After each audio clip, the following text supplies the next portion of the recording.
www.attableek.com, the reviver of Iman. والصلاة والسلام على سيد المرسلين وعلى آله وأصحابه أجمعين.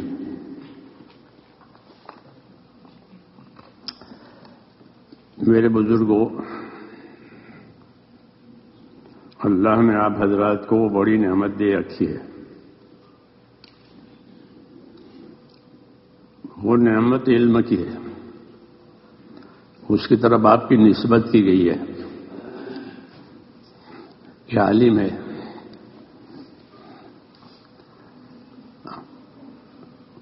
تو علم کی طرف آپ کی نسبت ہوئی ہے،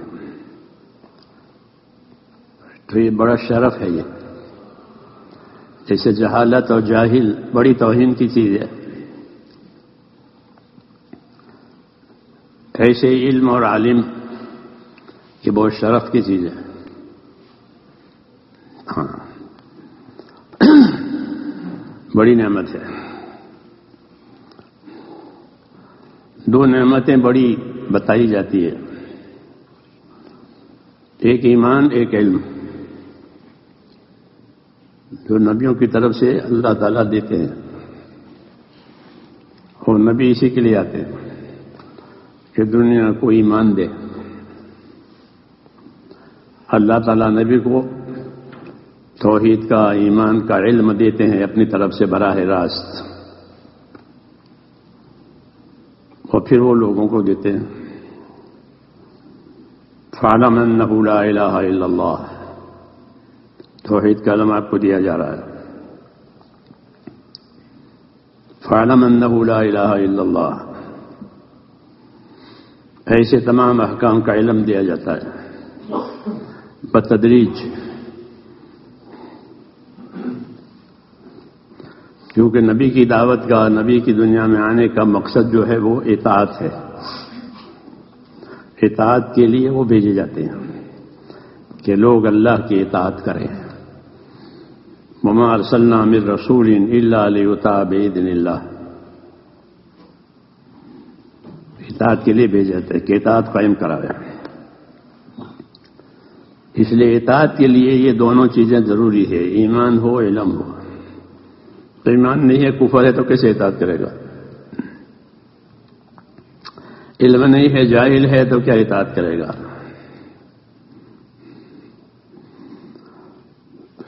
وہ زندگی اطاعت والی ہونی چاہیے. جنت جو ہے وہ اطاعت پر ملتی ہے. ہاں، اور نجات بھی اطاعت پر ملتی ہے، اور ہدایت بھی اطاعت پر ملتی ہے. وَإِن تُطِيعُوهُ تَهْتَدُوا، جتنی اطاعت اتنی ہدایت. جی ہاں، اس لیے اللہ تعالیٰ نے یہ دو بڑی چیزیں دنیا میں اتاری ہے. ایمان، ایمان اللہ کا تعلق ہے. لا الہ الا اللہ، اپنے تعلق کے لیے اللہ تعالیٰ نے اس کو جاری کیا ہے. موحد، مومن، مسلم، یہ سب ایک.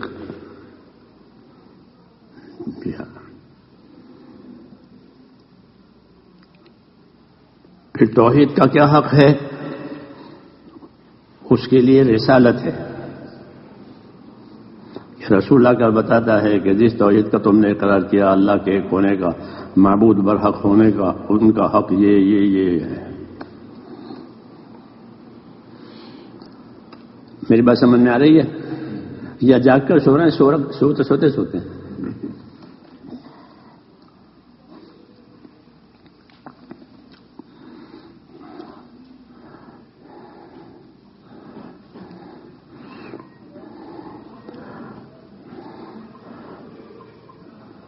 تو اللہ تعالیٰ بتائیں گے رسالت کے ذریعے سے کہ کیا کیا حق ہے. ہاں، دنیا کو اللہ نے دارالحقوق قرار دیا ہے. یہ دنیا دارالحقوق ہے. ہاں، اور آخرت دارالأجور ہے. جو حق ادا کر کے جاوے گا وہ اجر پائے گا. جس نے حق ادا نہیں کیا ہے اس کی گرفت ہوگی، اس کی پکڑ ہوگی. کہ انہوں نے حق نہیں ادا کیا. جی ہاں، یہ قاعدہ ہے، چاہے کسی کی سمجھ میں آوے نہ آوے، بات یہی ہے کہ دنیا دار الحقوق، سب سے پہلے اللہ کا حق، سب سے پہلے کس کا حق؟ اللہ کا. جیسے حضرت معاذ سے حضور نے فرمایا، معاذ اتدری ماذا حق اللہ، کہ معاذ آپ کو معلوم ہے اللہ کا کیا حق ہے؟ پھر بتایا کہ اللہ کا حق یہ ہے کہ اسی کی اطاعت کی جائے گی، اسی کی عبادت کی جائے گی، اس کے ساتھ کسی کو شریک نہیں کیا جائے گا. اللہ کا حق ہے. تو حق بتانے کے لیے آتے ہیں رسول، کہ دنیا کو دارالحقوق بنانے کی وجہ سے یہ ترتیب اللہ تعالیٰ نے رکھی ہے. جو علم اللہ تعالیٰ نے نبیوں کے ذریعے سے اس لوگوں کو دیا ہے، اس میں حقوق کی تعلیم ہے، دوسری چیزوں کی بات نہیں ہے. دوسرے علوم جو دنیا میں پڑھائے جاتے ہیں وہ علوم نہیں ہے، وہ فنون ہے. فنون ہے، اسے فن کہتے ہیں. لوہا یہ ہے، لکڑی ہے، بجلی ہے، یہ سب یہ فن ہے، علم نہیں ہے. لوگوں کے ذہنوں کی پیداوار ہے، لوگوں کے تجربے ہیں، بڑھتے گھٹتے رہتے ہیں، غلط صحیح بھی ہو جاتے ہیں. کیوں؟ کہ وہ لوگوں کی پیداوار ہے، وہ ذہنوں کی پیداوار. اس لیے اس کو فن کہتے ہیں، فنون. ہاں، اس زمانے میں ترقی بھی کرتے ہیں. ہاں، اللہ کی طرف سے جو چیز آتی ہے وہ علم ہے، وہ قطعی ہوتی ہے اور یقینی ہوتی ہے. علم، ہاں، وہ لوگوں کے تجربے کا اثر نہیں ہوتا، بلکہ من جانب اللہ. جیسے روح بدن میں من جانب اللہ ڈالی گئی ہے، ایسے روح کی پرورش کے لیے علم اتارا جاتا ہے. بدن کی پرورش کے لیے بارش لازم ہوتی ہے. انسانی جسم میں انسانی تقاضے، اس کے لیے بارش. پھر زمین سے چیزیں پیدا ہوتی ہیں، کیونکہ جسم کا تعلق زمین سے ہے، تو اس کے تقاضے بھی زمین سے. کھانا پینا، سونا، چاندی، تیل، جو کچھ ہو وہ اس نیچے سے اس کے جسم کے لیے. روح اوپر چاہیے تو اس کو کیا چاہیے؟ اس کو کیا چاہیے؟ اس کو روٹی چاہیے. روح کو روٹی چاہیے، ٹیبلٹ چاہیے نہیں، وہ موضوع ہی الگ ہے. اس کے لیے علم چاہیے روح کے لیے. وَكَذَلِكَ أَنزَلْنَا إِلَيْكَ رُوحًا مِّنْ أَمْرِنَا مَا كُنْتَ تَدْرِي مَا الْكِتَابُ وَلَا الْإِيمَانُ وَلَكِنْ جَعَلْنَاهُ نُورًا نَهْدِي بِهِ مَن نَّشَاءُ مِنْ عِبَادِنَا وَإِنَّكَ لَتَهْدِي إِلَىٰ صِرَاطٍ مُّسْتَقِيمٍ.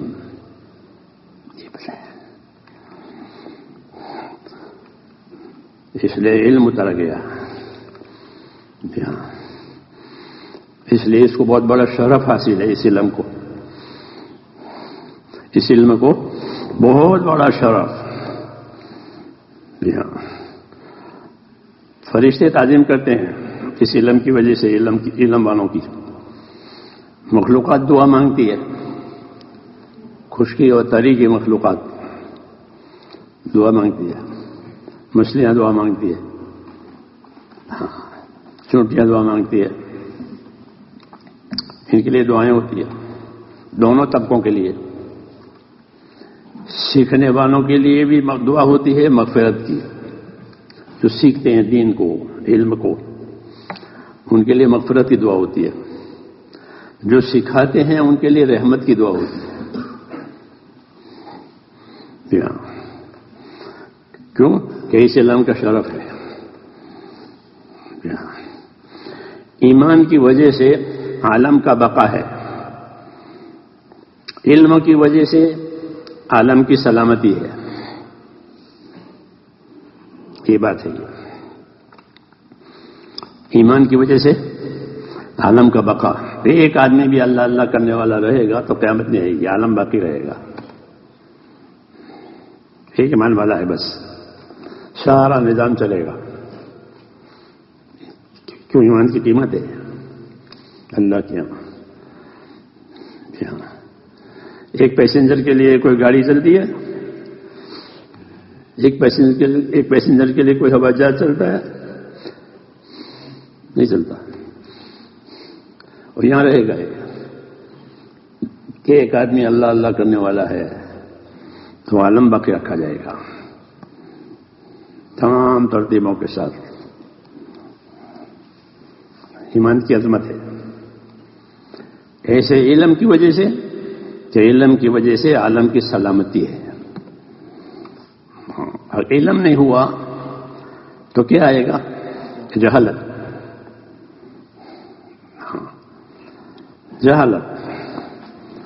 جہالت کا کیا اثر ہے؟ علم میں اور جہالت کا بڑا فرق، کہ علم جو ہوتا ہے اللہ کی طرف سے، اس میں بڑی چیز جو ہوتی ہے وہ حقوق کی معرفت ہوتی ہے۔ اللہ کون ہے، اس کا کیا حق ہے، رسول کون ہے، اس کا کیا حق ہے، ماں باپ کون ہے، ان کا کیا حق ہے، اس کی تعلیم دی جاتی ہے حقوق کی اس علم میں۔ جی ہاں، جیسے میں نے پہلے سنایا معاذ بن جبل کی حدیث، اس علم کا بڑا موضوع یہی ہے کہ وہ حقوق کی تعلیم دے گا۔ جب ایک دوسرے اور حقوق ادا کرنے کے طریقے بتائیں گے، اللہ کا حق عبادت کا ہے تو عبادت کا کیا طریقہ ہے وہ بتایا جائے گا۔ ہاں، ایسے تمام حقوق زیادہ ہیں، کس کے؟ آپس کے۔ اللہ کے حقوق تھوڑے۔ اللہ کے حقوق کتنے؟ کہ 25%، سمجھ رہے ہیں نا؟ ہاں، 1/4 حق اللہ کے ہیں بس، باقی 3/4 ان کے آپس کے ہیں۔ ہاں، یہ ترتیب ہے۔ ہاں، اللہ نے اپنے حق زیادہ نہیں رکھے آسانی کرنے کے لیے۔ یرید اللہ بکم اليسر ولا یرید بکم العسر، کہ اللہ کا ارادہ تمہارے ساتھ آسانی کا ہے، دشواری کا نہیں ہے۔ اس لیے اللہ اپنے حقوق تھوڑے رکھے۔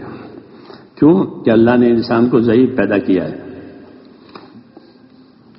انہوں نے پیدا کیا ہے، خلق الانسان ضعیفا، یہ ضعیف پیدا ہوا ہے، پھر اس کے ساتھ آزار امراض بہت سی چیزیں ہیں۔ ہاں، اس لیے اپنے حقوق تھوڑے، 1/4، 25%، اور باقی آپس کے حقوق یہ بہت زیادہ ہے۔ ہاں، کیونکہ ان کے تعلقات بہت زیادہ ہے، جتنے تعلقات اتنے حقوق، جتنے تعلقات اتنے حقوق۔ ہاں، جانور کے بھی حقوق ہیں، کیونکہ جانور سے ان کے تعلق ہے، جانور پالتے ہیں لوگ، ان سے فائدہ اٹھاتے ہیں۔ مولانا تھانوی رحمۃ اللہ علیہ نے مستقل کتاب لکھی ہے، ارشاد الحائم فی حقوق البہائم، اوپر کتاب ہے ان کی، جانوروں کے حقوق۔ کیونکہ دنیا دار الحقوق ہے، اور ہمارے اس علم کی خوبی یہی ہے کہ وہ حقوق کو بتائیں گے تاکہ ہر آدمی حق ادا کر کے جاوے آخرت میں، کیونکہ آخرت دار الاجور ہے، وہاں اجر پائے گا، اپنے کیے کا بدلہ پائے گا، وہ پورا پورا بدلہ اللہ تعالیٰ انصاف کے ساتھ دیں گے۔ کیسے دیں گے؟ انصاف کے ساتھ اعلان ہوگا، انا الدیان، کہ فرمایا کہ انا الدیان، ہاں میں ہوں بدلہ چکانے والا. دیان دانا یدینوں سے دی بدلہ، کہ میں بدلہ چکانے والا ہوں. اسے پورا پورا بدلہ چکائیں گے ذرے ذرے کا. اس لیے یہ علم اتارا ہے کہ حقوق کی حفاظت ہو جائے. جی ہاں، سمجھنا ہے نا بات، خالی نماز روزے تک بات نہیں ہے. جی ہاں، یہ پوری زندگی پر اس کا اثر ہے. اس لیے حضور صلی اللہ علیہ وسلم کو یہ علم کامل دیا گیا تھا. وَعَلَّمَكَ مَا لَمْ تَكُنْ تَعْلَمْ وَكَانَ فَضْلُ اللَّهِ عَلَيْكَ عَظِيمًا، کہ آپ کو وہ تمام باتیں سکھا دی گئی ہیں جو آپ نہیں جانتے ہیں، کیونکہ آپ پر اللہ کا فضل بہت زیادہ ہے. ایمانیت کا پورا علم آپ کو دیا گیا، عبادات کا پورا علم آپ کو دیا گیا، معاشرت کا پورا علم آپ کو دیا گیا، معاملات کا پورا علم آپ کو دیا گیا، اخلاق کا پورا علم آپ کو دیا گیا. جی ہاں، جو امور غیبیہ ہیں، جنت جہنم، حساب کتاب جو نظروں سے غائب ہے، اسے ایمانیات کہتے ہیں، مغیبات. اس کا علم آپ کو پورا دیا گیا کہ وہ میں جنت دیکھ رہا ہوں، میں جہنم دیکھ رہا ہوں. یعنی جب آیتوں میں یہ ایمانیات ہے جس پر ایمان لانا واجب ہے، خبر ہے اللہ کے نبی کے ذریعے سے، تو آپ کو یہ علم پورا دیا گیا. اس طرح آپ کے پاس پورا دین آیا، ہاں، جو آپ نے پہنچایا، اور بات پوری ہو گئی. ہاں، تو اس علم کی غایت ہے یہ ایمان. اس لیے کہا ایمان اور علم یہ دو بڑی چیزیں. اللہ کا تعلق وہ تو ایمان ہے، پھر اللہ کے تعلق کی وجہ سے اللہ نے کیا کیا حقوق قائم کیے ہیں اس کا جاننا یہ ضروری ہے. اس لیے علم کا حاصل کرنا فرض ہو گیا کہ اس کا حاصل کرو، اور یہ فرض ہے، اور آخر تک حاصل کرو. ہاں، جو حالات پیش آئیں ان حالات کا علم ہونا چاہیے. ہاں، جو حالات پیش آئیں، ہاں، کیونکہ جتنے حالات پیدا ہوں گے اتنے علم کی ضرورت ہوگی. ہاں، سمجھ میں آ رہی بات؟ کہیں بھی حال پیدا ہو گیا، میں کیا کروں، حضرت علی کی کلائی ٹوٹ گئی یہاں سے، تو حضور کے پاس آئے، یا رسول اللہ کلائی ٹوٹ گئی. تو آیا اس پر پٹا لگا لو اور وضو کے وقت میں مسح کر لو.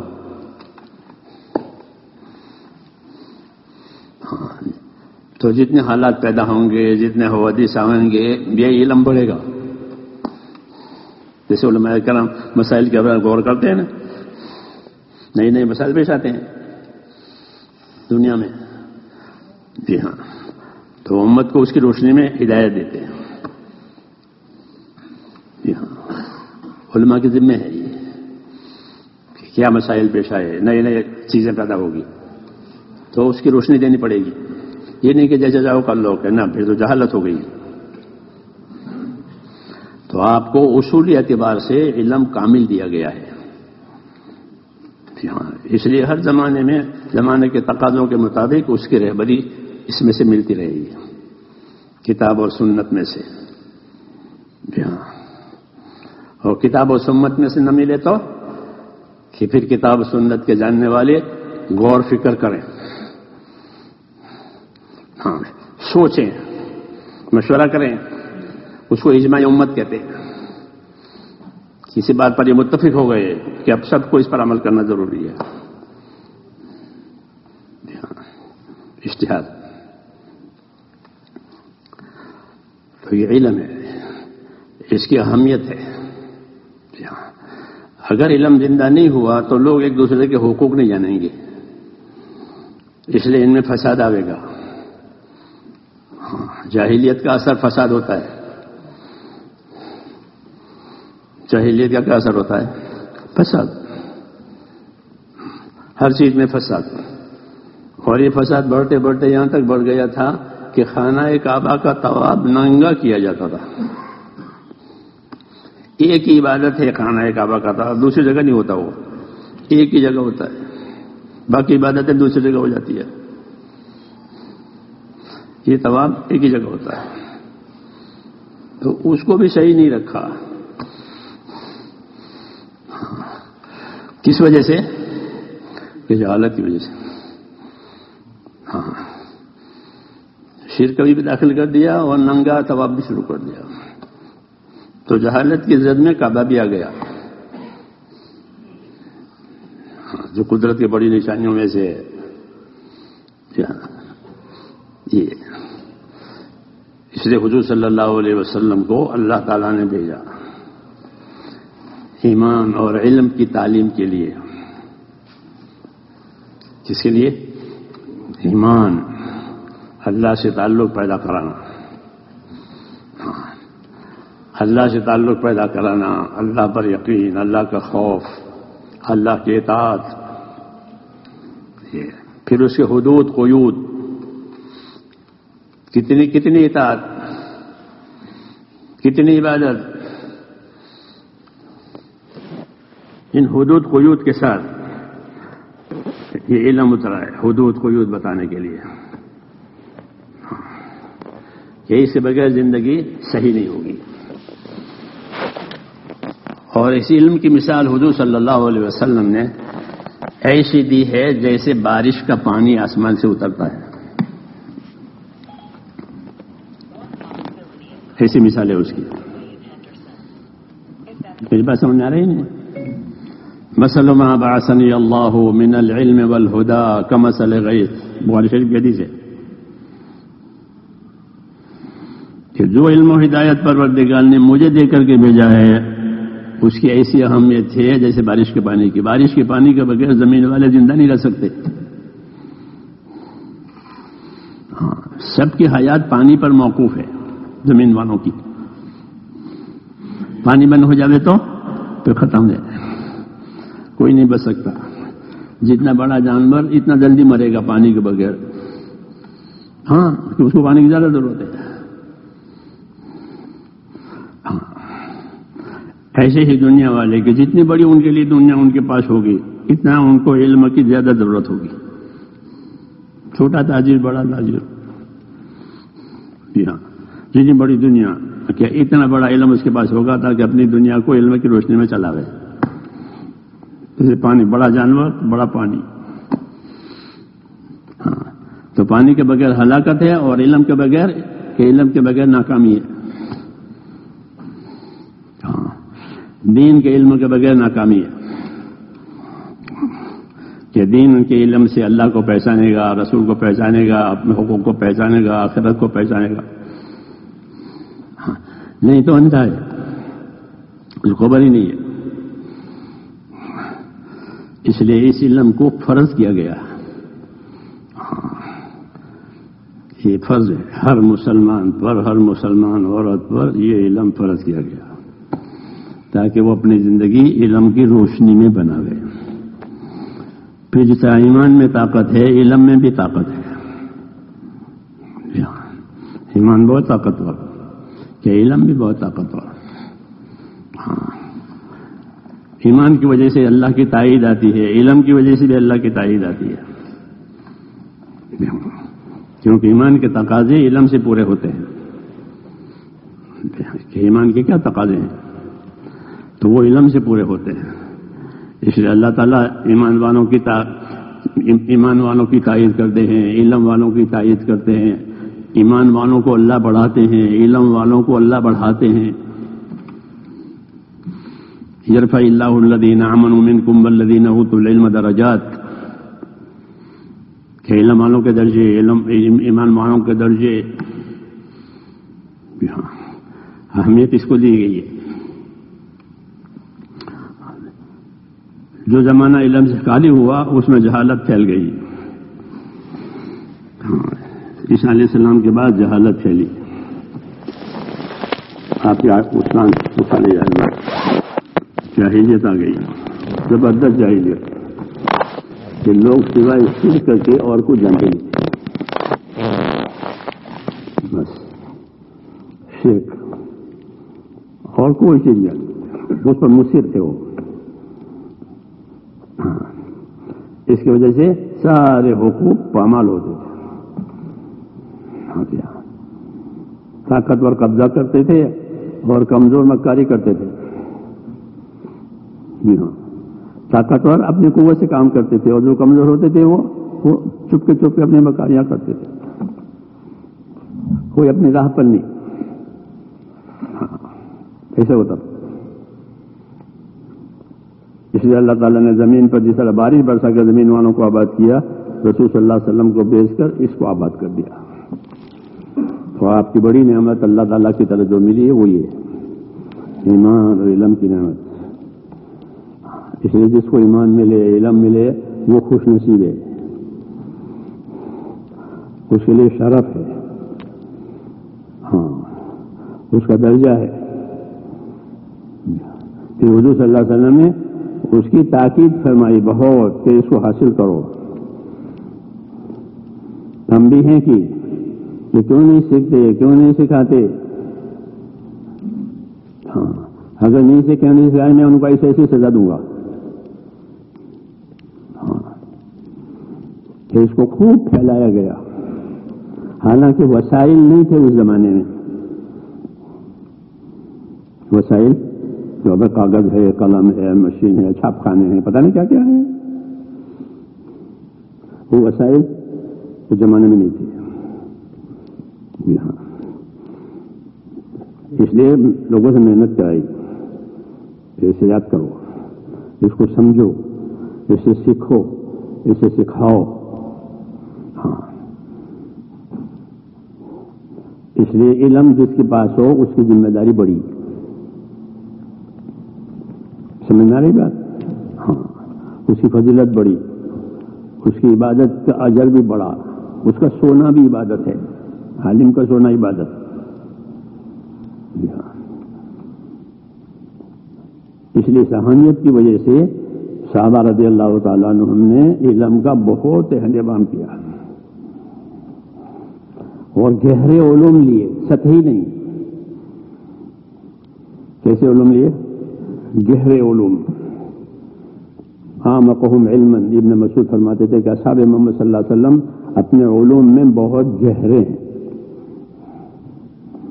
ہاں ایک تو حضور صلی اللہ علیہ وسلم کی صحبت کی برکت تھی، پھر ان کی محنت بھی تھی اس کو حاصل کرنے کے لیے، کہ انہوں نے حاصل کرنے کے لیے وہ محنت کی ہے۔ ایمان اور علم کے لیے زبردست محنت ہوئی ہے، ایمان کے لیے بھی بہت محنت ہوئی، بہت قربانیاں دی تاکہ دنیا میں ایمان آ گئے اور کفر ختم ہو، ایسے علم کے لیے بھی بڑی محنت ہوئی، بڑی قربانیاں ہوئی۔ صحابہ نے اپنے غلاموں کو عالم بنایا، کیا بنایا؟ ہاں یہ نہیں کہ غلاموں سے خدمت لیں، سہولت اور راحت لیں ان سے، تو ٹھیک ہے کہ جس طرح سہولت راحت لیں ایسے ان کو کیا دیا؟ ان کو علم دیا، تو ان کے غلام بڑے بڑے علماء بن گئے، ان کی طرف رجوع کراتے تھے کہ ان سے پوچھو۔ صحابہ فتویٰ دینے میں جلدی نہیں کرتے تھے، مسئلہ بتانے میں جلدی نہیں کرتے تھے، وعید ہے کہ مسئلہ بتانے میں کوئی جلدی نہ کرے۔ جہنم میں جلدی کون جائے گا کہ جو فتویٰ دینے میں جلدی کرے وہ، اسے وہ رجوع کر دے کہ ان سے پوچھو، ان سے پوچھ لو۔ ہاں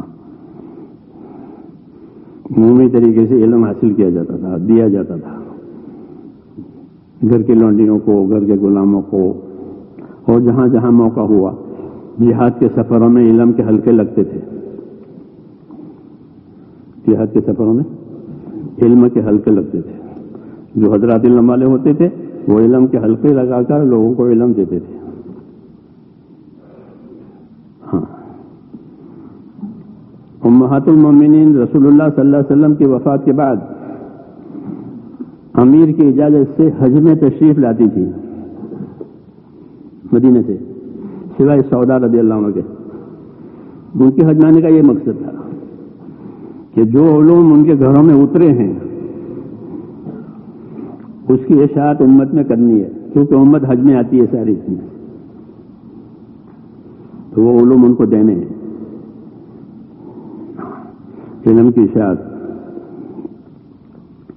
حضور صلی اللہ علیہ وسلم کے بعد امہات المومنین آتی تھی علم کی اشاعت کے لیے، کہ لوگ آئیں گے دور دور سے، سنیں گے کہ امہات المومنین ہیں، ان کا حلقہ ہے، ان کی مجلس علمی ہے، تو کون نہیں آئے گا؟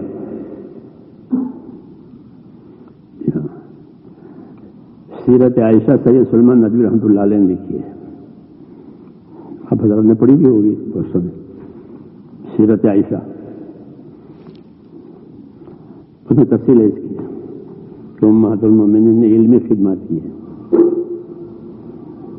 ہاں، کیونکہ ان کے گھر میں علم اترا ہے، رات دن نہیں ہوتا تھا، جی ہاں، تو اس کی اشاعت کرتے تھے۔ امیر المومنین کی اجازت سے حج کرتے تھے، اور ان کو علم دیتے تھے لوگوں کو۔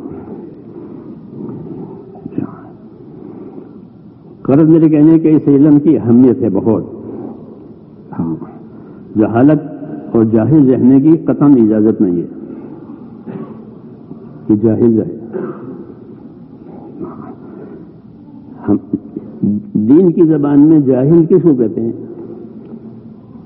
جس کو دستخط کرنا نہ آئے وہ، یعنی دین کی اصطلاح میں جاہل اس کو کہتے ہیں جس کو حقوق کی خبر نہ ہو، وہ جاہل۔ ہاں، سمجھ میں نہیں بات؟ اور جس کو حقوق کی خبر ہو کہ اللہ کا یہ حق ہے، یہ ہے، یہ ہے، کہ وہ ذی علم ہے۔ تو صحابہ کے پاس یہ علم تھا، یہ امت امی ہے، رسمی چیزیں ان کے پاس نہیں ہے، امی، رسمی چیزیں نہیں ہے، حقیقی چیزیں ان کے پاس ہے۔ حضرت علی منبر پر بتا دیتے تھے میراث کا مسئلہ۔ آپ حضرت جانتے ہیں میراث کے مسائل کتنے مشکل ہیں، کہ بہت کم لوگوں کو معلوم میراث کا علم ہے۔ حضرت علی کھٹ سے پوچھا منبر پر کھڑے کھڑے کہ اس کو اتنا ملے گا، اس کو اتنا ملے گا، ہاں، میراث بہت مشکل ہے، میراث اور حق کے مسائل آسان نہیں ہے، تو بس بتاتے تھے۔ کیوں؟ کہ اس کو لیتے تھے، محنت سے وہ سیکھتے تھے، وہ لوگوں کو سکھاتے تھے۔ اس لیے علم کی وجہ سے ذمہ داری بڑھ جاتی ہے ہماری، ہاں، کیونکہ یہ علم جو ہے وہ ایک مشترک سرمایہ ہے، سب کے لیے آیا ہے۔ کس کے لیے آیا ہے؟ سب، جیسے بارش کا پانی کس کے لیے؟ کہ ساری مخلوق کے لیے جو زمین پر بستی ہے ان سب کے لیے۔ تو علم ایک مشترک سرمایہ ہے، سب کے لیے آیا ہے، پوری امت کے لیے، امت کے ہر طبقے کے لیے، ہاں، اس لیے کہا کہ اس کا لین دین کرو۔ کیا کرو؟ اس کا لین دین کرو، اس کو حاصل کرو۔ علماء کے مر جانے سے پہلے علم لو، حدیث میں ہے کہ علماء کے مرنے سے پہلے علم لے لو، ورنہ وہ مر جائیں گے، پھر کوئی صحیح بات بتانے والا نہیں ہوگا، پھر غلط بتائیں گے، غلط کریں گے، تو گمراہ ہوں گے اور گمراہ کریں گے۔ ہاں، تو علم میرے دوستو ایک مشترک سرمایہ ہے جس میں سب کا حق ہے، اس لیے حقدار کو حق پہنچنا چاہیے۔ سمجھ میں نہیں بات؟ ہاں، یہ کسی کی اپنی چیز نہیں ہے، ساری انسانیت کے لیے آیا ہے، ہدی للعالمین، سب کی رہبری اس کے اندر ہے۔ ہاں، اس مشترک سرمایہ کی وجہ سے علم والوں کی ذمہ داری بڑھ جاتی ہے۔ دو قسم کے لوگ ہوتے ہیں، ایک قسم لوگوں کی وہ ہوتی ہے کہ جن میں طلب ہے، فکر ہے، علم کی طلب ہے، تو وہ تو آئیں گے، طلب کریں گے، سیکھیں گے، پوچھیں گے، یاد کریں گے، جیسے طلبہ ہوتے ہیں۔ دوسری قسم ان لوگوں کی ہے جن میں کوئی طلب ہی نہیں ہے، علم کی کوئی طلب نہیں، پھر اپنا کھانا، کمانا، ضروریات زندگی پوری کرنا، راحت رہنا، یہ بے طلب کہلاتے ہیں۔ کیا کہلاتے ہیں؟ یہ بے طلب۔ میری بات سمجھ میں آ رہی ہے یا سو رہے ہیں بیٹھ کر یہاں؟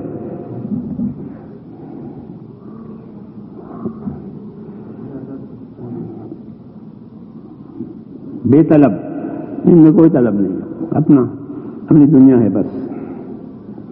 تو اب کیا کرنا چاہیے؟ تو میرے دوستو، رسول صلی اللہ علیہ وسلم نے اپنے علم کو دعوت کے ساتھ جوڑا ہے۔ یہ کیا، اپنے علم کو دعوت کے ساتھ جوڑا، جو علم آیا اس کی دعوت دی، اور دعوت اس لیے دی کہ لوگ تو بے طلب ہیں، ان کو تو کوئی خبر ہی نہیں ہے، فکر ہی نہیں ہے،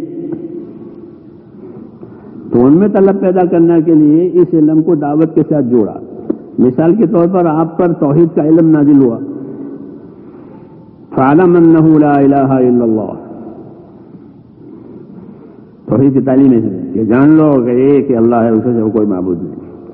جب توحید کا علم آپ پر نازل ہوا تو آپ نے لوگوں کو اس کی دعوت دی، یا ایھا الناس قولوا لا الہ الا اللہ، سب کو۔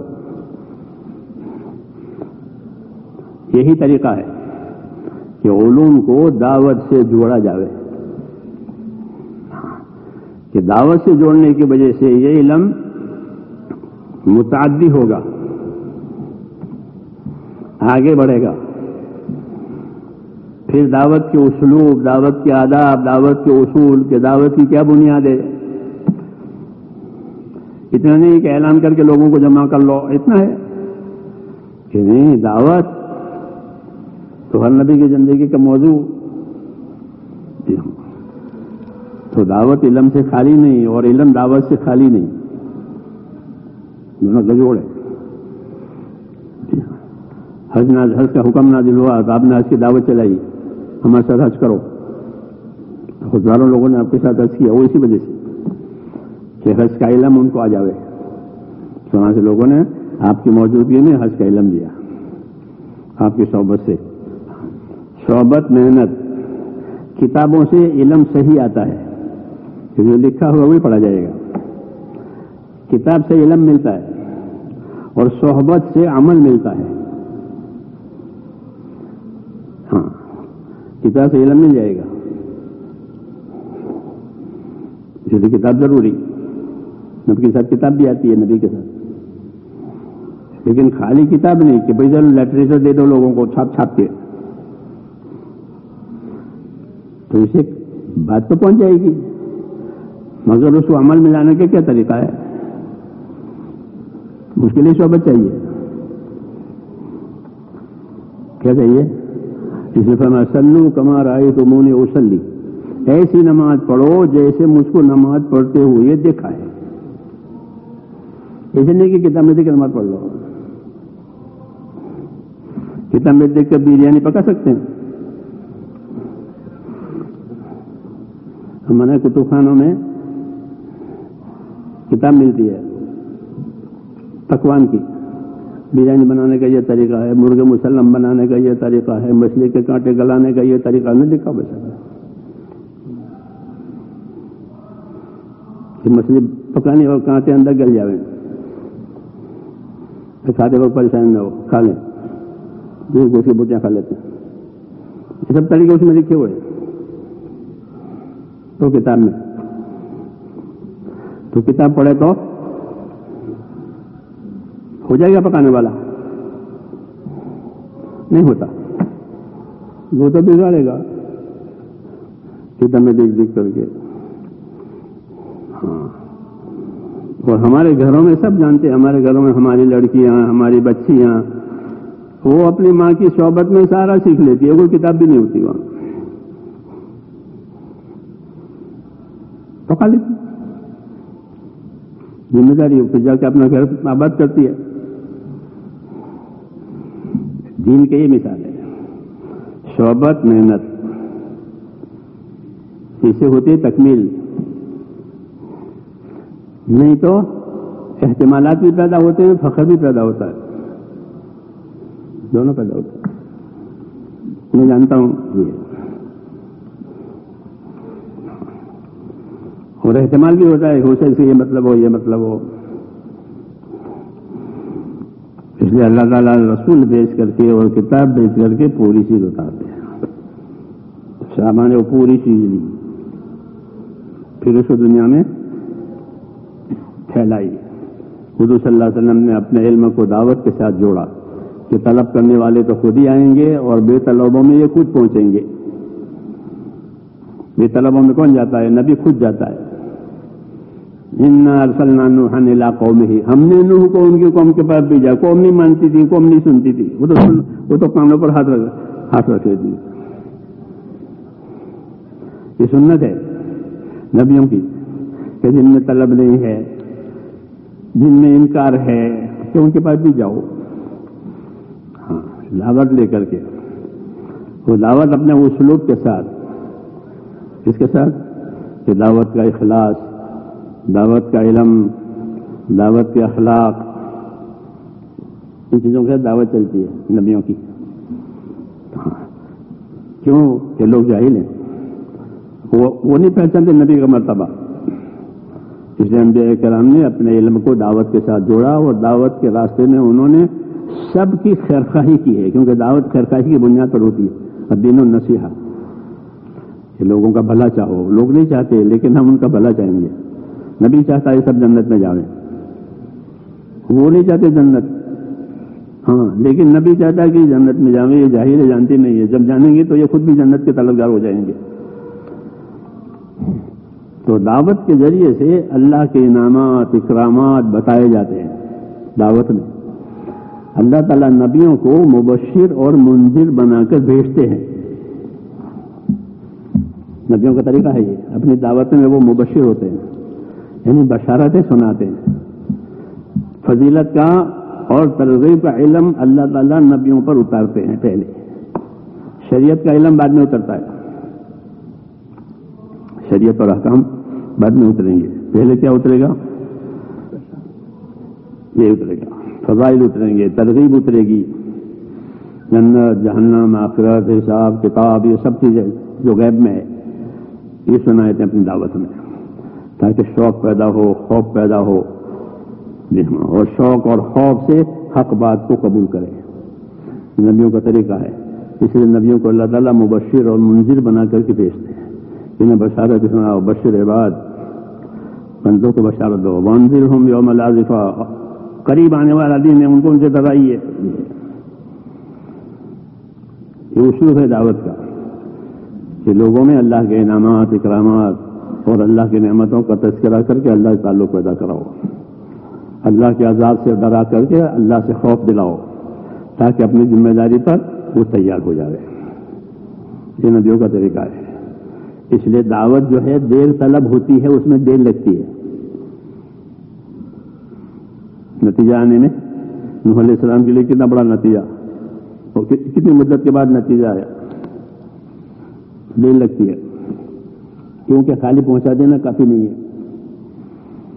اس کا مصداق سمجھ کر کے اس کا اپنے آپ کو پابند کرے. یہ نبیوں کا طریقہ ہے. اسے دیر لگتی ہے. نبی صبر کافی کرتے ہیں. ہر نبی کو اللہ صبر کی تلقین کرتا ہے. کیا کرتا ہے؟ اتنا بڑا نبی، اتنا بڑا صبر. ہاں، فاصبر کما صبر اولو العزم من الرسل. یہاں دعوت یہ ہے کہ اللہ کے بندوں کو اللہ سے جوڑنا ہے، اور ان اصول سے جوڑنا ہے. بشارتیں سنا کر، وعیدیں سنا کر، اللہ کے انعامات، اللہ کے نعمتیں یاد دلا کر تو دیر لگتی ہے.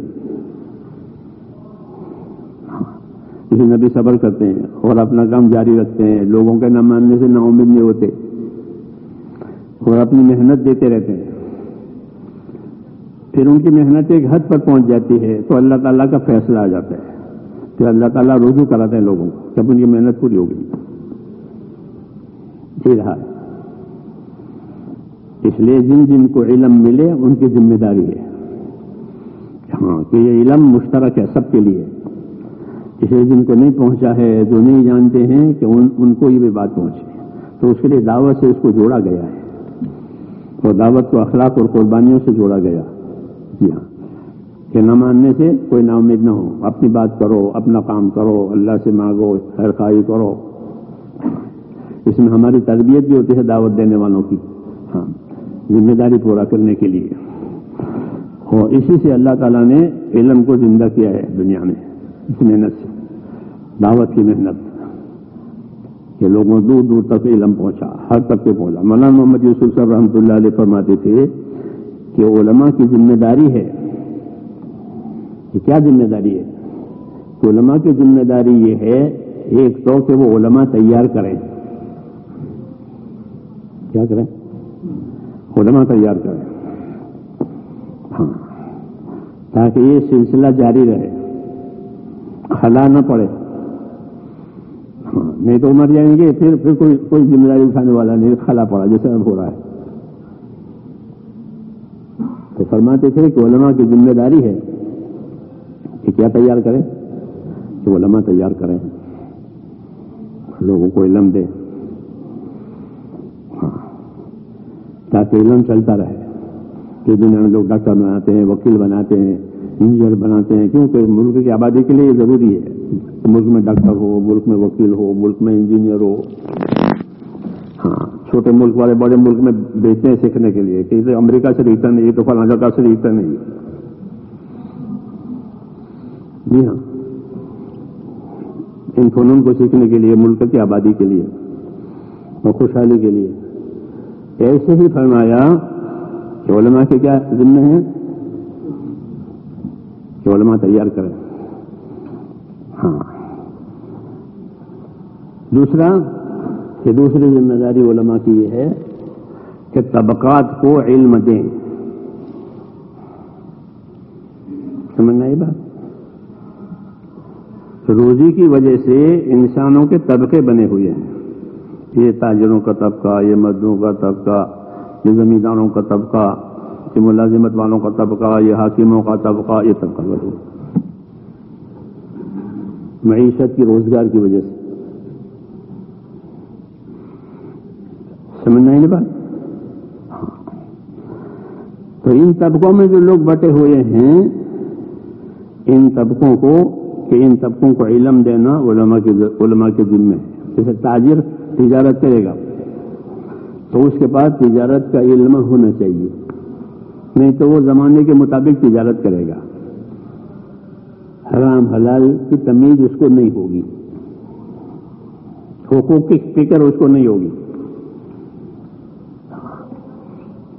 کیوں؟ تو اس کی تجارت ہے، وہ تجارت کرنی ہے. تو زمانے میں جو تجارت کا ماحول ہوگا ایسی تجارت ہوگی. میری بات سمجھ آ رہی ہے؟ تو حضرت فرماتے تھے کہ طبقات کو علم دے، کہ تاجر کے بعد تجارت کا علم ہو. حضرت عمر نے اپنے خلافت کے زمانے میں یہ قانون نافذ کیا تھا کہ ہمارے ہاں کوئی آدمی تجارت نہیں کر سکتا جب تک کہ تجارت کا علم اس کے پاس نہ ہو. جیسے مذہب میں لائسنسوں کا رواج ہے کہ بغیر لائسنس کے آپ یہ کام نہیں کر سکتے. اپنی گاڑی نہیں چلا سکتے، گاڑی آپ کی ہے، کوئی چوری کی تو ہے نہیں، لیکن چلا نہیں سکتے. اور لائسنس ہے تو ساری دنیا میں چلاؤ. لائسنس ہونا چاہیے، بندوق کا لائسنس ہونا چاہیے، ورنہ فسادی کرا دیا جائے گا. کیونکہ لائسنس نہیں ہے، ہتھیار رکھا ہے. دنیا میں ہے دستور، لائسنس کرو. حضرت میں نے اپنے خلافت کے زمانے نے یہ کہا کہ ہماری تجارت، ہماری بازار میں وہ تجارت کرے جس کے پاس کیا ہو؟ تجارت کا علم ہو. یہ تجارت کے علم کے ساتھ تجارت ہو، تاکہ ہر تاجر سچا اور ایماندار بنے، جس کی حدیثوں میں فضیلت ہے. اس لیے جتنی ضروریات زندگی کے یہ کام ہیں، تجارت ہے، ملازمت ہے، زمینداری ہے، حضرت فرماتے تھے اس کے فضائل، اس کے بھی مسائل ہیں. جیسے نماز کے فضائل، نماز کے مسائل، حج کے فضائل، حج کے مسائل پڑھتے ہیں نا. فضائل مسائل کے ساتھ حج کرو، ایسے فضائل مسائل کے ساتھ تجارت کرو.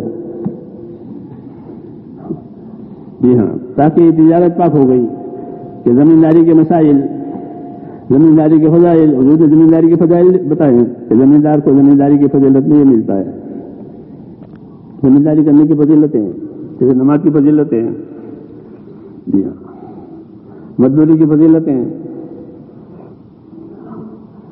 تو مزدوری کے فضائل، مزدوری کے مسائل یہ آئے گا. صحابہ رضی اللہ تعالیٰ عنہ نے اپنے زمانے میں یہ چیز چلائی تھی. ان کا تاجر، ان کا مزدور، ان کا زمیندار، ان کا حاکم اپنی حکومت کے فضائل مسائل جانتا تھا. امام ابو حنیفہ رحمۃ اللہ علیہ مینا میں اپنے بال کٹوانے کے لیے بیٹھے، جیسے لوگ مینا میں بال کٹواتے ہیں نا، تو بال کٹنے والا آیا تو بیٹھ گئے امام.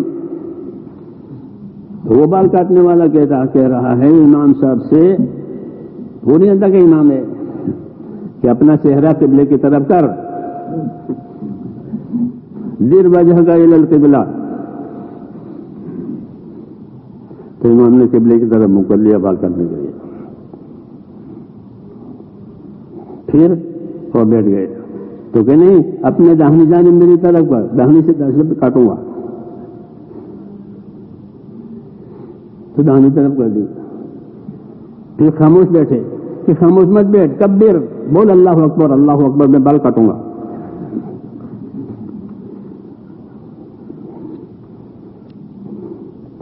ہاں، بال کاٹنے والا ہے نائی، اس کو اپنے بال کاٹنے کی شریعت معلوم ہے، تو امام کو تلقین کر رہا ہے. 6 مسئلے بتائے اس نے بال کاٹتے کاٹتے. تو امام حیران ہے. فرمایا من این لگا هذا العلم، علم کہاں سے سیکھا؟ وہ ہے کون؟ کسی دارالعلوم سے فارغ شدہ ہے کیوں بھائی؟ تو کون ہے؟ کہ بال تراش ہے.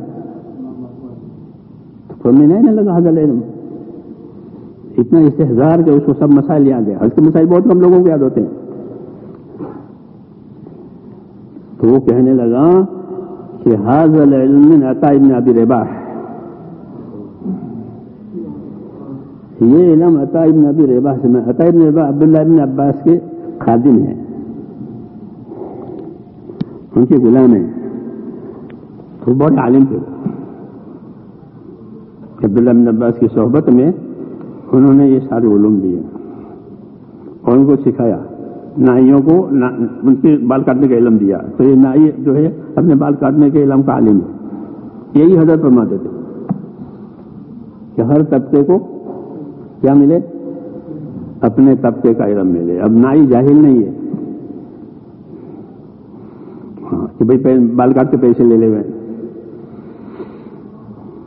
ایسا نہیں کہ نہیں. بال کاٹنے کی شریعت ہے، مزدوری کرنے کی شریعت ہے، اس کے فضائل ہے، اس کے مسائل ہے. ہاں، یہ دور تھا علم کا. اس لیے اس علم کو خالی پہنچایا نہیں گیا ہے، بلکہ اس علم کو دعوت سے جوڑا گیا ہے، اور دعوت کے ذریعے سے بے طلبوں میں اس کی طلب پیدا کرائی. سے بغیر علم کے عمل صحیح نہیں ہوگا، اور جب عمل صحیح ہوگا تو نجات نہیں ہوگی. تب حد کرنے والا فکر میں آ گیا. حاتم تائی کے بیٹے تھے عدی ابن حاتم، وہ مسلمان ہوئے آخر میں، بڑے آدمی تھے. تو وہ حضور کے پاس آئے، کہنے لگے کہ یا رسول اللہ، ہم لوگ تو شکاری ہیں، بڑے بڑے شکاری کتے پالتے ہیں، اور ہمارے شکاری کتے اتنے تیز ہوتے ہیں کہ گور خر کا بھی شکار وہ کر لیتے ہیں. گور خر ایک جانور ہوتا ہے جنگل میں، بوڑے کی شکل کا، جنگلی گدھا. ہاں، اس کا کھانا حلال ہے. یہ تو جو شہری گدھے ہوتے ہیں وہ تو حرام ہے. تو بڑے ہوتے ہیں، بہت تیز بھاگتے ہیں. کیونکہ ہمارے کتے اس کا شکار کرتے ہیں، تو کیا ہم کتوں سے شکار کرائیں تو اس کے کیا حکم ہے؟ یہ پوچھتے ہیں کتے سے شکار کرانا کیسا ہے؟ مسئلہ پوچھا ہے. ہاں جی، کیا ہم شکاری ہیں؟ اس پر سورہ مائدہ کی آیتیں نازل ہوئی ہے، یسألونک ماذا احل لہم، اور اس میں شکاری کتوں کے اور شکاری جانوروں کے احکامات بیان کیے. تو ہر طبقے والے کو اپنی دعوت کے ذریعے سے اپنے کاموں کا فکرمند کیا گیا. وہ خود آ کے پوچھے، جب پوچھے گا تو عمل کرے گا. وہ بغیر پوچھے بغیر طلب کے اگر آپ نے کوئی بات بتا دی تو وہ پھینک دے گا، اس کو رغبت نہیں ہے. ہم لوگ طائف سے مکے جا رہے تھے ہماری جماعت کی، بہت سالوں کی بات ہے.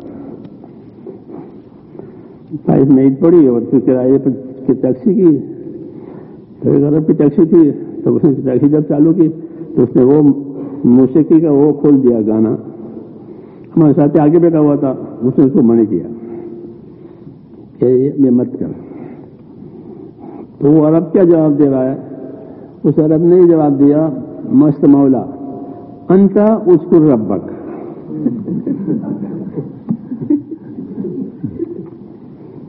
تو ذکر کر، مجھے گانا سننے دے. کیوں نہیں کہا؟ کیوں؟ اس کو مسئلہ تو بتایا مگر اس میں طلب تو ہے نہیں،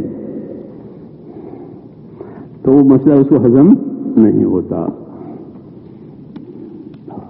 تو اس نے یہ فیصلہ کیا کہ تو ذکر کر، میں یہ سنوں، لیکن دنوں کو مولی دینی. ایسے کسے پیش آتے ہیں کہ لوگ ڈال دیتے ہیں بات کو. ہاں کہ آپ نے پہنچا دی، آپ نے چھاپ کے دے دی تو صحیح کیا ہے، لیکن جیسا ہونا چاہیے پھر نہیں ہوا ہے. اللہ احکامات کو دھیرے دھیرے اتارتے ہیں. جانتے ہیں نا حضرات، ایک دم حکم نہیں آیا. عائشہ صدیقہ فرماتی تھی کہ اللہ نے ایک دم شراب حرام نہیں کی. اگر اللہ ایک دم شراب حرام کرتا تو کوئی نہیں چھوڑتا. عائشہ صدیقہ کا بیان ہے بخاری میں. دھیرے دھیرے دھیرے پھر شراب کی حرمت آئی کہ لوگوں میں استعداد پیدا کرائی، آخرت کی اور بشارتیں اور فضیلتیں اور وعیدیں سنا کر لوگوں میں استعداد پیدا کرائی دعوت کے ذریعے سے. اب آئی 3 مرتبہ آیت شراب اتری، آپ حضرات جانتے ہیں. تیسری مرتبہ میں رم ہوئی تو حالان تم منتہون، اب رک جاؤ گے نہیں تو کہہ کے رک گئے. اسلوب ہے. اس لیے حضرت فرماتے تھے کہ علماء کے ذمے ہیں کہ طبقات کو علم دیں. تو علم دینے کی کیا صورت ہے؟ علم دینے کی یہی صورت ہے کہ ان کو دعوت کی محنت کے ذریعے سے اپنی ذمہ داری سے باخبر کیا جائے، آخرت سے باخبر کیا جائے، جنت جہنم وعدے وعیدیں، تاکہ اس کے دل میں ایمان کی اور آخرت کی عظمت آئے. پھر وہ ہر بات کو ایمان عظمت کے ساتھ لے گا، پھر اس کی زندگی میں تبدیلی آئے گی. دعوت کی محنت کا یہ کہ حرکت دی ہے اس علم کو بھی اور سب چیزوں کو. جو بات آپ پر آئی آپ نے اس کو حرکت دی، محنت میں ڈالا. اخلاق آئے تو، علم آیا تو، جو بھی آیا تو اسے کیا ہوگا؟ بے طلبوں میں طلب پیدا ہوئی. پھر وہ خود پوچھنے آتے اس کا کیا کرنا، اس کا کیا کرنا. طلبگار ہو گئے. اور جو بے طلب تھے ان کے بعد اپنے آپ کو بھیجا اور اپنے آدمیوں کو بھیجا اور اس کا طریقہ بتایا کیسا، تاکہ وہ طلبگار بنے. اس میں دیر لگتی تھی، صحابہ صبر کرتے تھے. جی ہاں، اور ان پر کوئی بوجھ نہیں، ان سے کوئی چیز کا مطالبہ نہیں. ہاں، خرچ اپنا، کھانا اپنا، سب اپنا، اور کہ تمہاری بھلائی کے لیے بات کر گئے. ایمان کے ساتھ، اعمال کے ساتھ، اخلاق کے ساتھ وہ دعوت دی جاتی تھی. اس لوگوں میں طلب آئی. وہی طریقہ ہمارا یہ ہے. اس کی وجہ سے جو چیزیں مر گئی ہے وہ زندہ ہو جاتی ہے. سب سے پہلے ایمان، پھر اس کے بعد میں اعمال زندہ ہوتے ہیں. پھر اعمال کی اہمیت آتی ہے. سب سے پہلے عبادت زندہ ہوتی ہے. پہلی چیز کہ مولانا یوسف فرماتے ہیں لوگوں میں دین عبادت کے ذریعے سے آئے گا. ماشاء اللہ آپ تو مسلمان ہیں، ہم آپ کلمہ پڑھنے والے ہیں، ہمارے ساتھ مسجد میں آئیے نماز پڑھیں گے، دین کی بات سن کے دیں آپ لوگ. یہ طریقہ ہے کہ لوگوں میں دین لانے کے لیے ابتدا عبادت سے، تو عبادت پر آوے. نماز پڑھاوے، ذکر کرے، دعا مانگے. اب اس میں شعور آگے بڑھے گا. تو فرمایا لوگوں کی زندگیوں میں دین عبادت کے راستے سے آئے گا اور معاملات کے راستے سے نکل جائے گا. ان کے معاملات خراب ہو گئے، ان کی کمائیاں خراب ہو گئی، ہاں تو دین نکل جاتا ہے. کھانا پینا کمانا ناجائز ہے، پھر دین نہیں آتا. لیکن آئے گا اس راستے سے. اسے کلمہ آیا، پھر کلمے کے بعد نماز آئی، اور کلمے نماز کے ذریعے سے اس دعوت کو جوڑ کر لوگوں میں طلب پیدا کرے. پھر لوگوں میں استداد آئی تو اللہ کے احکام، اللہ نے احکامات دھیرے دھیرے اتارے. آخر میں سود کی حرمت آئی. یہ سود حرام ہے. جی ہاں، تو ہو گئی بات.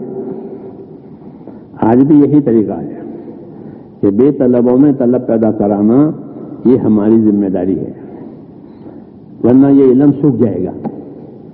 کیونکہ اس کی طلبگاری نہیں ہے. جو طلبگار ہے وہ تھوڑے، اور اگر اس کی طلبگار پیدا کرو تو یہ علم تازہ ہو جائے گا. بازار میں جس چیز کے خریدار لوگ زیادہ ہوتے ہیں وہ چیزیں بازاروں میں زیادہ آتی ہیں، اور جس کے خریدار نہیں ہوتے وہ بازاروں میں سے تقریباً ختم ہو جاتے ہیں کہ اب اس کا لینے والے لوگ نہیں ہیں. طبیعت ہے. دین میں بھی یہی ہے کہ لوگوں کو دین کے طلبگار بناؤ تو وہ دین کے لیے آپ کے پاس آئیں گے، آپ کی تعظیم کریں گے، آپ سے پوچھیں گے، عمل کے طریقے پوچھیں گے. منیر سناٹا ہم نے عراق میں وقت لگایا تھا 63 میں. ہماری جماعت عراق میں تھی. چھاپی کا اجتماع تھا اس کے زمانے میں. چھاپی ہمارا علاقہ ہی ہے. تو پہلا اجتماع حضرت رحمۃ اللہ نے دیا تھا. بہت جماعتیں وہاں سے نکلی، مراکش میں اور عراق میں اور شام میں اور ترکی میں اور مصر میں. حضرت رحمۃ اللہ نے تمام پرانوں کو بھیج دیا تھا. ہم لوگ عراق میں تھے. 4 مہینے پورے لگے، شعبان، رمضان، شوال، ذوالقعدہ. عجیب حال دیکھا عراق. حالانکہ عراق تو کسی زمانے میں علم کا مرکز تھا.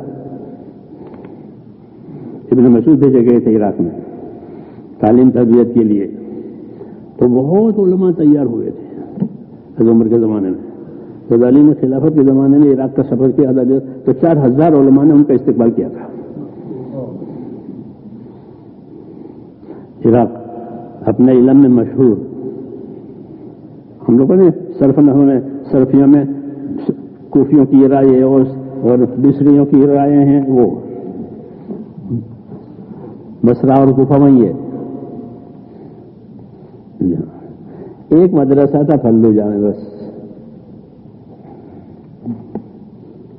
ایک مدرسہ بس، جس میں شکلیں صورتیں نظر آتی تھی. باقی مسجد کا مؤذن نہ بینا، مسجد کا امام نہ بینا، مسجد کا خادم نہ بینا. یہ مساجد کا حال بیچارے معذور ہیں تو وہ مسجد میں نماز پڑھاویں، مسجد میں اذان دیں، مسجد کی وہ صفائی کریں. یہ سوال جی ہاں، وہ لوگ ڈگریوں میں اور کالجوں میں اور اس میں جی کچھ نہیں، ایک دم سناٹا.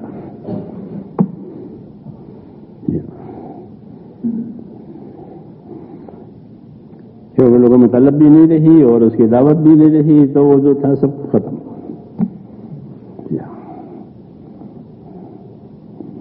یہ ہوتا ہے.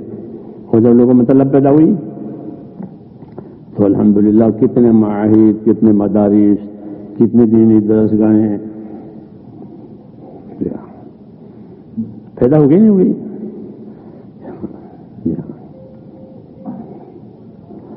بخاری سے پڑھانے والے پیدا ہو گئے ملکوں میں. کیوں پانی پڑا دین کا تو اللہ تعالیٰ نے کو زندہ کیا. بے طلبوں میں محنت ہوئی اس اسلوب کے ساتھ. بنیاد سے کلمہ نماز سے شروع کرایا. اب لوگ ترقی کر رہے ہیں، مسائل پوچھ رہے ہیں، حقوق ادا کر رہے ہیں، میراث کے احکام زندہ ہو رہے ہیں علاقوں میں. کہ باپ کا انتقال ہو گیا ہے، ہم اتنے بھائی بہن ہیں، شریعت میں کس کا کتنا حصہ ہے ہم کو بتائیے. لوگ پوچھ کر کے عمل کرتے ہیں علماء سے. کہ ہمارے باپ نے انتقال کیا ہے، 2 بھائی ہیں 2 بہنیں ہمیں، اور تو ہماری اتنی، تو بہن کو کتنا ملے گا، بھائیوں کو کتنا ملے گا میراث؟ لوگوں میں طلب آئی ہے، اہمیت آئی ہے، تو خود ہی پوچھتے ہیں، ایسے تجارت کے مسائل پوچھتے ہیں کہ یہ حلال ہے حرام ہے کیا ہے، علماء سے۔ ہمارے لوگ آتے تھے دہلی میں تو مسائل لے کر آتے تھے کہ ہماری سونے کی تجارت ہے، تو سونے کی تجارت میں یہ مسائل آتے ہیں، تو ہمیں بتاؤ ہمیں کیا کرنا چاہیے۔ تو میں وہ مسائل ان سے صورت مسئلہ لکھوا کر کے دارالعلوم دیوبند بھیج دیتا تھا، پھر وہاں سے جواب آ جاتے ہیں کہ آپ کا جواب۔ یہ صحیح طریقہ، اپنی طلب سے پوچھے تو وہ عمل بھی کرے گا۔ یہ طلبگار بنایا اس کو، فکر مند بنایا اپنے دین کے لیے۔ یہ دعوت کا اثر ہوتا ہے۔ اسی حضرت فرماتے تھے کہ طبقات کو علم دیں، تو طبقات میں علم دینے کا یہی طریقہ ہے کہ دعوت کی محنت کے ذریعے سے ان کو اپنی چیز کی فکر ہوگی کہ میری تجارت، میری ملازمت، میری ڈاکٹری، ڈاکٹر حضرات یہ مسائل پوچھتے ہیں ڈاکٹری کے کہ شریعت اس میں کیا کہتی ہے۔ جی ہاں، بہت سے مسائل ان کو پیش آتے ہیں، تو علماء بتاتے ہیں غور فکر کر کے نئے نئے مسائل کھڑے ہوتے ہیں۔ الحمدللہ ایک رجوع ہو گیا یہ لوگوں کا، اور کوئی لینا دینا نہیں، اخلاص کے ساتھ، کسی سے نہ مال مانگا جاتا ہے، نہ پیسہ مانگا جاتا ہے، نہ کوئی چیز نہیں، اللہ کا کام ہے، اللہ کے لیے کرو۔ جی ہاں، اپنی جان مال کے ساتھ، بس کسی سے کچھ لینا دینا نہیں ہے۔ ہر آدمی اپنی جان مال کے ساتھ اس کو کرے، خود سیکھے دوسروں کو سکھاوے، خود کرے دوسروں سے کراوے۔ ہاں، اس میں علماء کی ذمہ داری بڑھ جاتی ہے، کیونکہ ان کا علم ہے۔ ہاں، تو علم کی وجہ سے ان کی ذمہ داری بڑھی، کیونکہ علم جاہلوں کے لیے ہوتا ہے جیسے مال غریبوں کے لیے ہوتا ہے۔ مال کس کے لیے ہوتا ہے؟ انما الصدقات للفقراء، کہ صدقہ کا مال کس کے لیے؟ غریبوں کے لیے۔ تو علم کس کے لیے؟ کہ بے علموں کے لیے۔ تو ان کو علم دینا تاکہ وہ بے علمی میں زندگی نہ گزارے، اور اس کا طریقہ دعوت کا طریقہ۔ اس وجہ سے اللہ سبحانہ و تعالیٰ نے اس کام کو آسان کر دیا، اور ہر آدمی اپنی اپنی ذمہ داری پر آ گیا۔ یہی علم کا صحیح مصرف ہے۔ اس طرح دعوت میں چلنے سے اخلاص بھی پیدا ہوگا، اپنی جان مال لگانے سے اخلاق بھی پیدا ہوں گے، لوگوں کی ناگواریوں پر، لوگوں کی برتاؤ پر صبر کریں گے تو اخلاق والے بنیں گے۔ تربیت ہوتی ہے دعوت میں کہ آدمی صبر کرنے والا بنتا ہے، شکر کرنے والا بنتا ہے، اپنی امانت پہنچانے والا بنتا ہے۔ تو صحابہ نے اس طریقے سے اس علم کا اجرا کیا ہے تقوی کے ساتھ۔ صحابہ کے علم میں تقوی تھا، اس تقوی کی وجہ سے وہ اس کو چلاتے تھے۔ بنی اسرائیل کے علماء میں فسق تھا،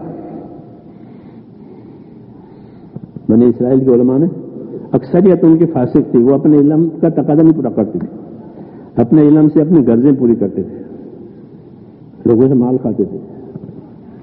ہاں، لوگوں کا مال کھاتے تھے اور حق میں رکاوٹ بھی بنتے تھے۔ 2 کام کرتے تھے،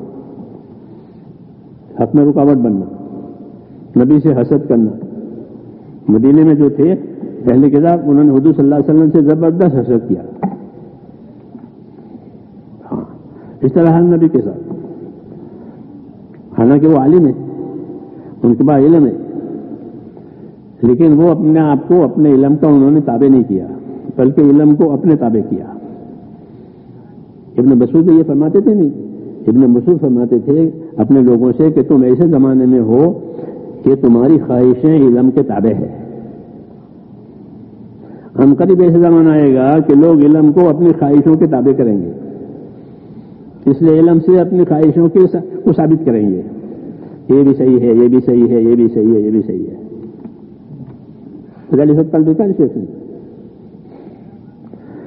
صحابہ نے اپنے علم سے تقوی کو جوڑا تھا، تقوی کے ساتھ کام کیا، علم تقوی۔ جی ہاں، بنی اسرائیل، اللہ نے بنی اسرائیل کے علماء کی بہت تفصیل سے قرآن پاک میں بیان کی ہے، ان کی کمزوریاں، ان کی شرارتیں تفصیل سے، سورہ بقرہ میں، سورہ آل عمران میں، سورہ مائدہ میں، کہ یہ لوگ یوں کرتے ہیں، یوں کرتے ہیں، یوں کرتے ہیں، کہ فسق ہے۔ وہ کبر ہے اندر. ہاں کبر ہے, علم کی وجہ سے کبر آتا ہے. اگر اپنے آپ کو علم کے تابع نہیں کرے گا عالم تو اس کے علم سے کبر آئے گا, پھر وہ حق نہیں قبول کر سکتا. جیسے شیطان نے حق نہیں قبول کیا کبر کی وجہ سے.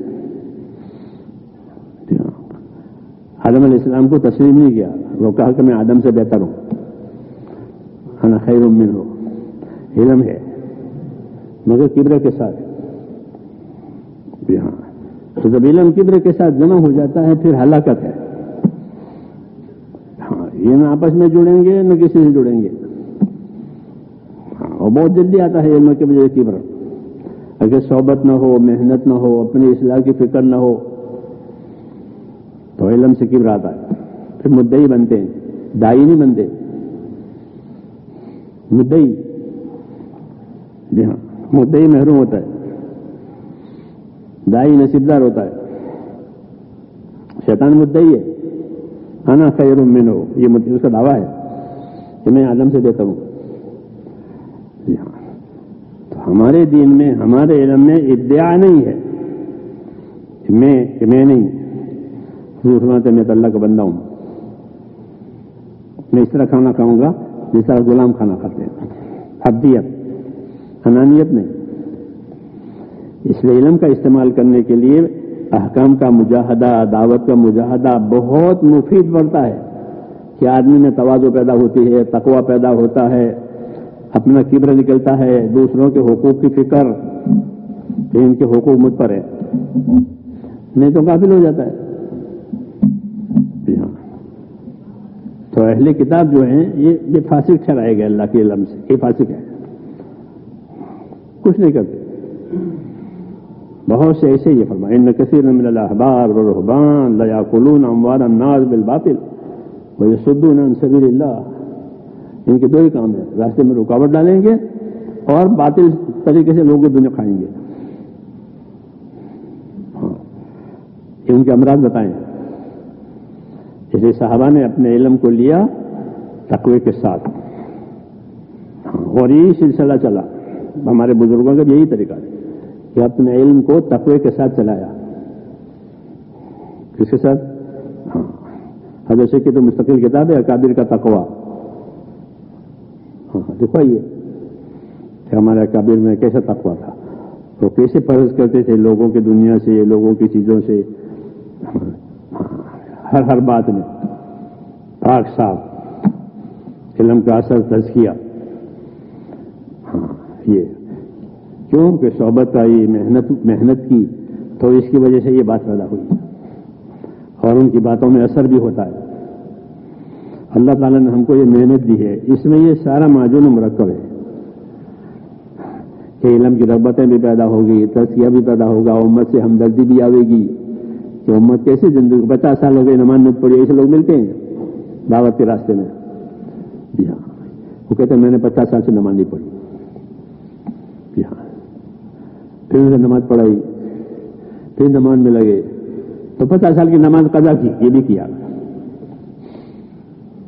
ہاں ایسے کیسے کہ 50 برس کی نمازیں قضا کی, کیوں 50 سال نماز نہیں پڑھی. ہمارے علاقے میں ایک آدمی تھا, اس نے 22 برس کی نمازیں قضا پڑھی تبلیغ میں لگ کر کے. میں نے 22 سال نماز نہیں پڑھی. اب جماعت میں آیا اور نماز کے فضائل, نماز اب فکر پیدا ہو گئی کہ میں تو 22 سال نماز نہیں پڑھی. تو روزانہ مغرب سے عشاء تک وہ مسجد میں رہتا تھا اور اپنی چھٹی ہوئی نمازوں کو حساب سے پڑھتا تھا. آج اتنی فوائد کے مسائل ہیں, آپ حضرات جانتے ہیں فائدہ نمازوں کے مسائل. تو 22 برس کی نمازیں قضا پڑھی, کسی کو بتایا نہیں. جب پوری ہو گئی تو اپنے بھائی کو بتایا کہ یہ مسئلہ تھا, بوجھ بہت تھا, 22 برس کی نمازیں قضا پوری ہو گئی. اب پھر اس کے بعد اس کا انتقال ہو گیا. ایک آدمی ہمارے ساؤتھ انڈیا کا تھا, اس نے 4 مہینے لگانے کے بعد 18 برس کی زکات دی. بلڈر تھا وہ, گھر جا کر کہ میں بلڈر ہوں, مال کمایا ہوں, بہت صاحب نصاب ہوں, اب فضائل صدقات پڑی کہ مال کہاں خرچ کیا جا رہا ہے, اس کے خرچ کے کیا فضائل ہیں.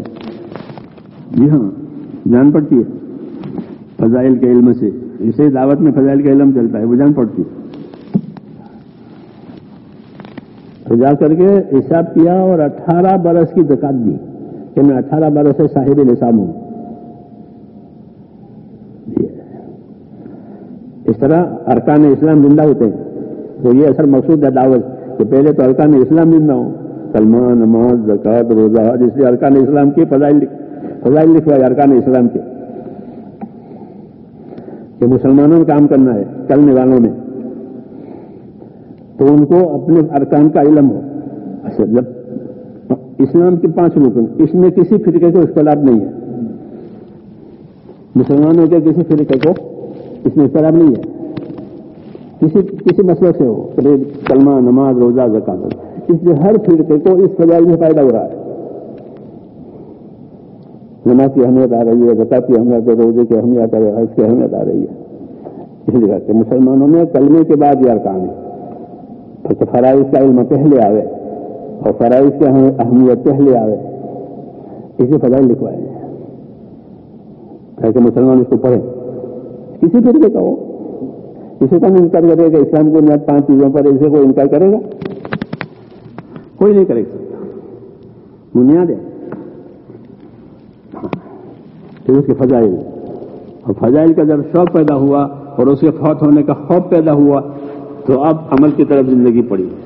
اس لیے چھوٹی ہوئی زکاتیں، چھوٹی ہوئی نمازیں، چھوٹے ہوئے لوگوں کے حقوق۔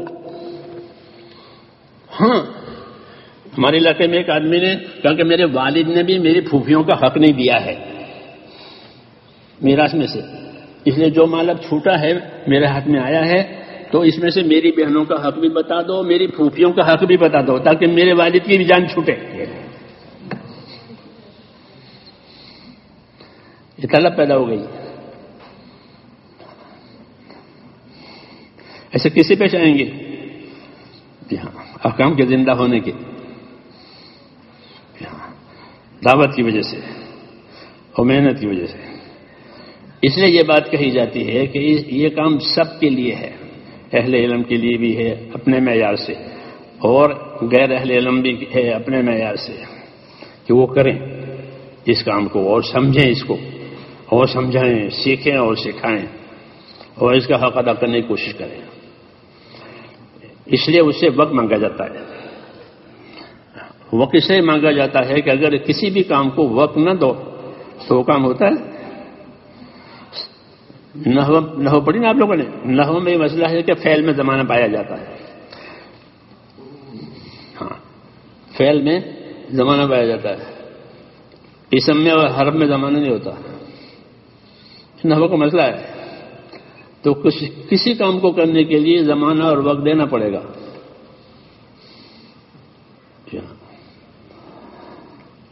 اچھا، ہمارے حضرت رحمۃ اللہ نے ایک دفعہ بنگلور میں فرمایا کہ بھائی دیکھو، سب کام کرنے ہیں، علماء کرام علمی خدمت کریں گے، درس و تدریس، افتاء، تصنیف بھی کریں گے، وہ کرنا ہے۔ کیوں کہ وہ علم کا ایک تقاضا ہے،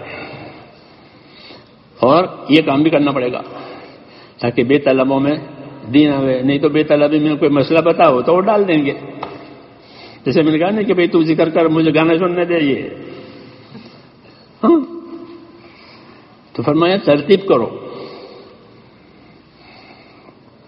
بہت سال ہو گئے بنگلور میں ہم حضرت جی کے ساتھ، کہ ترتیب کرو کہ ایک وقت مدرسے کو دینا ہے اور ایک وقت اس کام کو دینا ہے۔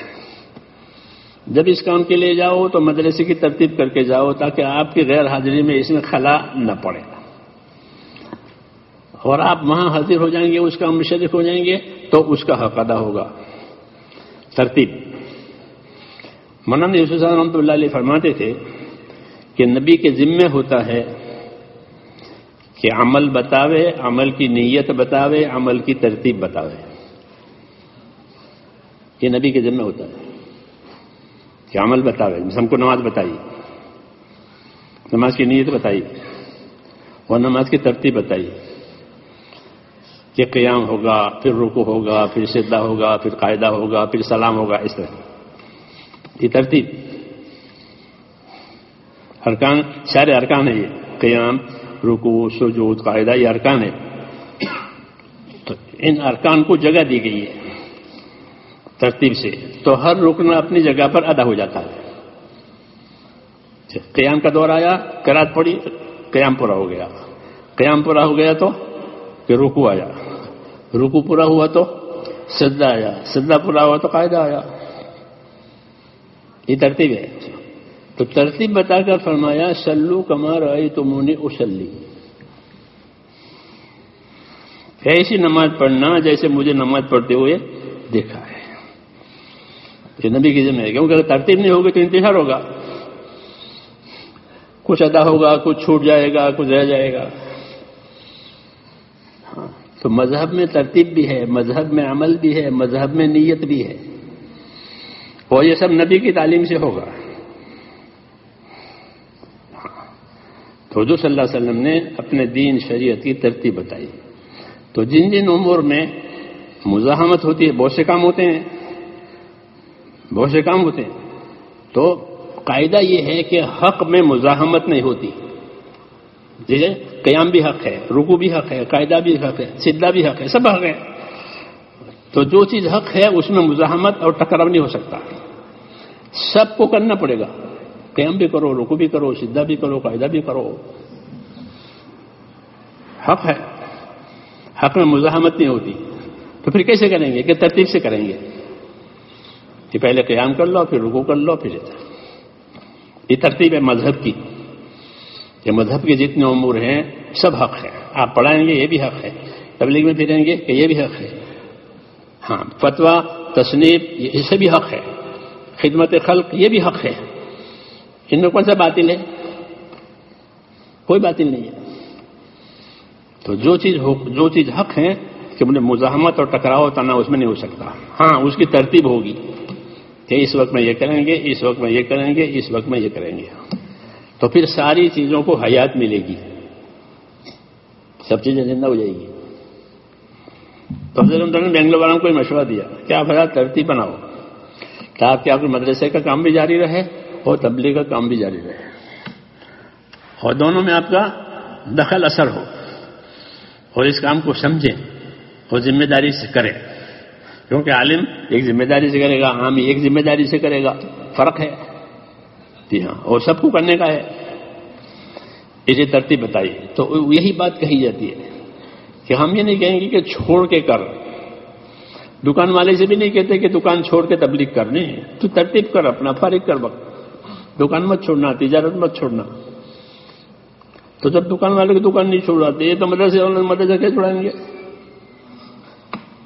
وہ تو دین ہے، لیکن اس کی ترتیب یہی تقاضا ہے، اس ترتیب سے وقت فارغ کر کے کام کریں، ہاں، اور اس کام کو سیکھنے کے لیے سیکھتے ہوئے کریں، ہاں، اس کی ترتیبیں ہیں، اس کے اصول آداب ہیں، اس کے اسلوب ہیں، اس لیے اس کو سیکھتے ہوئے مشوروں سے کریں اس کو، ہاں، تاکہ یہ کمال تک پہنچ جائے، پھر دوسروں کو تیار کریں اس کام کے لیے تاکہ یہ چلتا رہے یہ کام۔ اس لیے یہ عرض کیا جاتا ہے علماء کرام سے کہ حضرات بھی جو ہیں اپنا وقت فارغ کریں، جو مدرسے سے فارغ ہو رہے ہیں پڑھ کر کے طلبا، ان سے 1 سال مانگا جاتا ہے،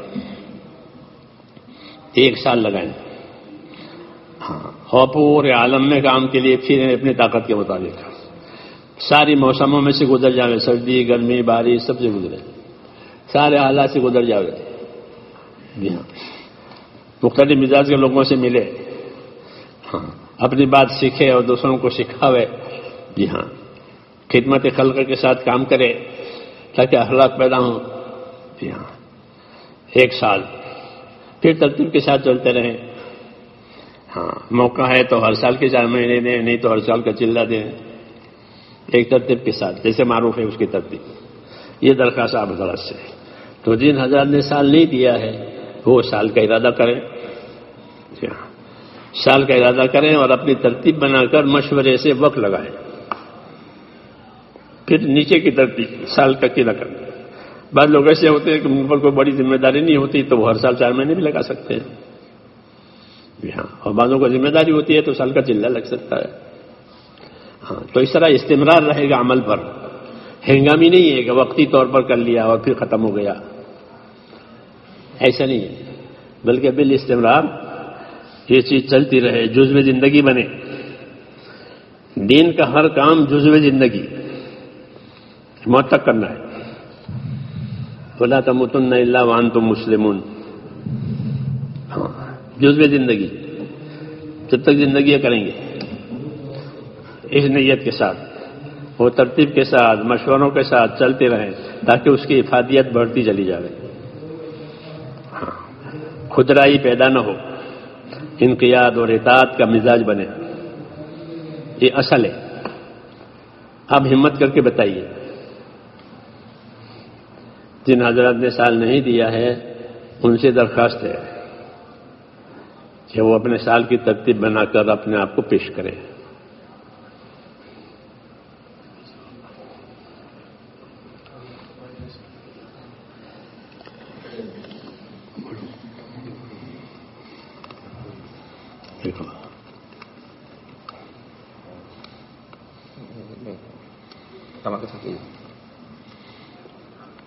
پہل کریں. کون پہل کرتے ہیں؟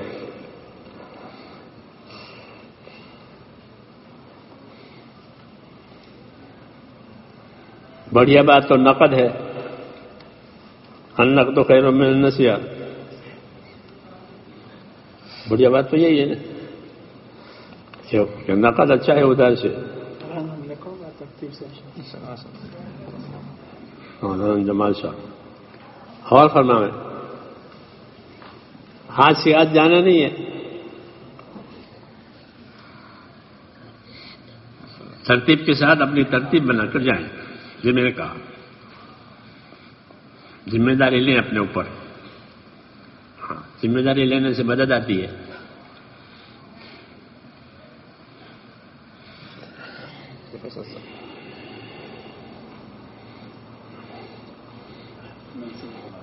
باقی بڑھیا بات ہے کہ اس کا وقت تاریخ مقرر کرے.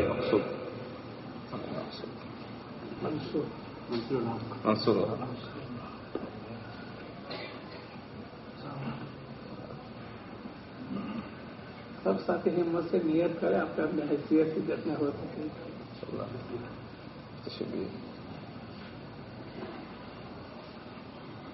پہلے تو آدمی نیت کرے کہ کام تو کرنا ہی ہے. ہاں، آدمی کو وہ ملے گا جو اس کی نیت میں ہے. نیت ہی نہیں ہے تو پھر کیسے کام کرے گا؟ نیت کرے کہ کرنا ہے، پھر ترتیب بنا.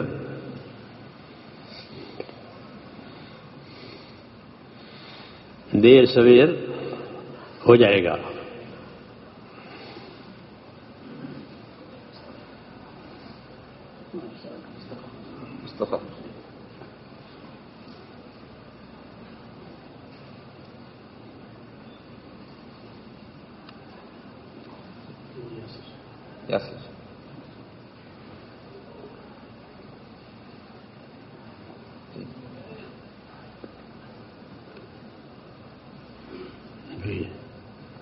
ماشاء اللہ.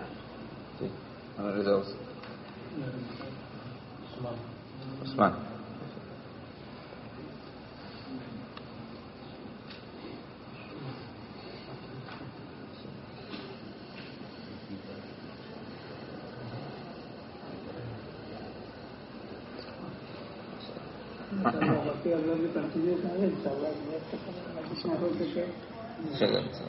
ماشاء اللہ.